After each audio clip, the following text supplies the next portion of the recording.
អ្នកអរគ្នាលោកយាយម្នាក់នេះគឺគាត់រងចាំប្តីរបស់គាត់នឹងអស់រយៈពេល90ឆ្នាំហើយឥឡូវនៅដែរគឺគាត់មានអាយុ109ឆ្នាំអ្នកនរគ្នាហើយគាត់រៀបការនៅអាយុ17ឆ្នាំ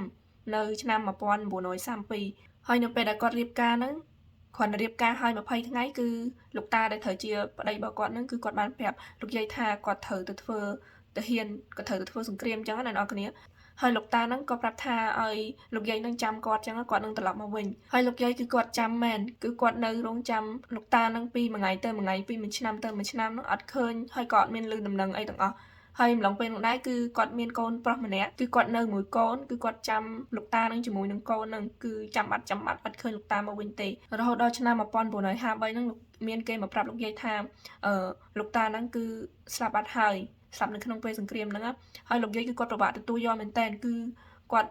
ដូចថាគាត់រងចាំប្តីតាំងពីអាយុ17ឆ្នាំគឺតាំងពីឆ្នាំ1932រហូតដល់1953វាដូចជា21ឆ្នាំឯអ្នកនរគ្នាគឺគាត់ចាំលោកតាឡើងរាប់ឆ្នាំហើយក៏បានទទួលដំណឹងថាតាស្លាប់ហើយសង្ឃឹមថាបានជួបប្តីវិញប៉ុន្តែបែរជាទទួលដំណឹងថាលោកតាបានបាត់បង់ជីវិតហើយគឺគាត់ពិបាកទទួលយកមែនតើហើយអំឡុងពេលនោះដែរពេលដែលគាត់ដឹងថាប្តីស្លាប់ហើយហ្នឹងគឺគាត់ក៏អត់មានថាយកគ្រួសារថ្មីអីគឺអត់មានទេអ្នកនរគ្នាគឺគាត់អត្ថអារម្មណ៍គាត់គឺគាត់នៅតែចាំប្តីអញ្ចឹងណាហើយទោះជាកូនប្រុសគាត់ឬក៏ចៅរបស់គាត់អីហ្នឹងប្រាប់គាត់ឲ្យគាត់មានគ្រួសារថ្មីហ្នឹងគឺគាត់នៅតែអត់យកអារម្មណ៍គាត់គឺគាត់នៅតែចាំប្តីគាត់នៅតែស្មោះប្តីរបស់គាត់ចឹងណាហើយនៅឆ្នាំ2019ហ្នឹងមានគេមកប្រាប់លោកយាយថាឃើញឈ្មោះលោកតានៅលើអញ្ចាំងសាលាថ្មហ្នឹងណាហើយក៏មានសាច់ញាតិអីទៅពិនិត្យមើលថាពិតជាលោកតាមែនហើយលោកយាយក៏បានទៅអញ្ចាំងថ្មហ្នឹងហើយពេលឃើញឈ្មោះលោកតាលោកយាយក៏យំប្រាប់លោកតាថាលោកយាយឥឡូវសុខសប្បាយទេអត់អីទេកន្លងមកហ្នឹងហើយមានកូនប្រុសមានចៅល្អអញ្ចឹងទៅប្រាប់ទៅដល់លោកតាបែបហ្នឹងហើយរឿងនេះដែរគឺធ្វើឲ្យ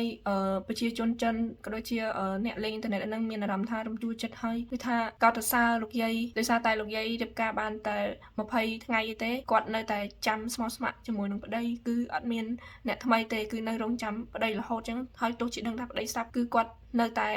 ចាំប្តីរបស់គាត់អញ្ចឹងថាអារម្មណ៍គាត់គឺគាត់នៅជាមួយប្តីរបស់គាត់ហ្មងគឺគាត់អត់មានថានឹកថាចង់មាន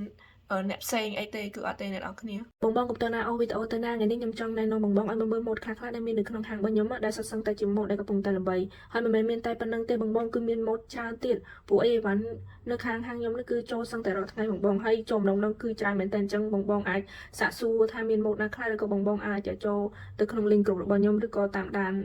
account ផ្សេងដែលខ្ញុំនឹងដាក់នៅក្នុងវីដេអូហ្នឹងបងអញ្ចឹងបងអាចតាមដានម៉ូដបានឬក៏បងចង់ដឹងតម្លៃចង់សាកសួរព័ត៌មានអីផ្សេងបងអាចឆាតមកបានកុំខ្លាចកុំក្រែងចិត្តអ្នកលក់អីគឺអ្នកលក់នឹងតបឆាតបងគ្រប់គ្នាបងចំពោះទីតាំងហាងហ្នឹងគឺមាន2សាខាបងគឺនៅខាងខេត្តសៀមរាបមាននៅផ្សាររង្វង់មូលជីក្រែងមួយឬក៏ផ្សារកំពង់ក្ដីហ្នឹងហើយនឹងមួយទៀតគឺនៅផ្សារថ្នល់ចែកជិតផ្សារដំដៃគឺនៅតាមផ្លូវជាតិលេខ6បង